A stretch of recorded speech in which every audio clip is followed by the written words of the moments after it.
Orang itu dari punya sepeda terus punya motor, dia mulai muncul kesombongan. Dari punya motor menjadi punya mobil, tambah lagi kesombongan. Jadi dia terancam sebenarnya oleh kelemahan jiwa. Jadi setiap akses yang naik, akses yang berkembang itu resikonya karena dia harus diwadahi oleh jiwa manusia yang lemah. Maka eksesnya adalah kesombongan itu, keangkuhan. Jadi singkat kata, makin kita kaya, makin terancam untuk hancur oleh kesombongan.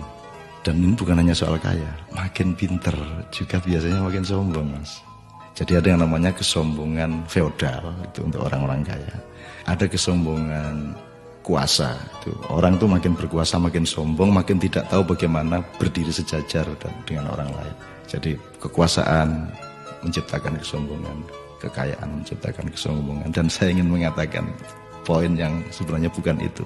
Kepandaian juga sangat berbahaya untuk memunculkan kesombongan kita. Dalam bahasa populer kita sebut keangkuhan intelektual. Tapi yang lebih berbahaya lagi, menjadi orang soleh, orang alim itu juga bisa menimbulkan kesombongan. Jadi banyak orang-orang yang beragama dengan tekun, salah satu hasilnya adalah dia sombong atas orang lain. Diam-diam selalu merasa lebih hebat dari orang lain, lebih masuk surga daripada orang lain, lebih diterima Allah oleh orang lain. Jadi teman-teman sekalian, sesungguhnya ajaran yang paling dahsyat keindahannya adalah ajaran mengenai tawadhu, ajaran mengenai kerendahan hati.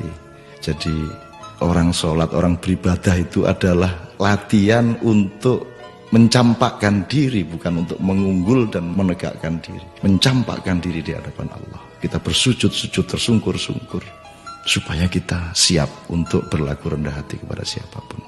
Karena sekarang ini betul-betul bukan hanya orang kaya, bukan hanya orang kuasa, bukan hanya orang pintar, tapi orang alim juga sombong. Itu namanya kesombongan, kesombongan orang alim. Jadi tidak lantas kita jangan jadi alim supaya tidak sombong, atau jangan tidak kaya supaya tidak sombong, tidak begitu. Tapi kayalah, tapi tidak usah sombong. Kuasalah, tapi rendah hati.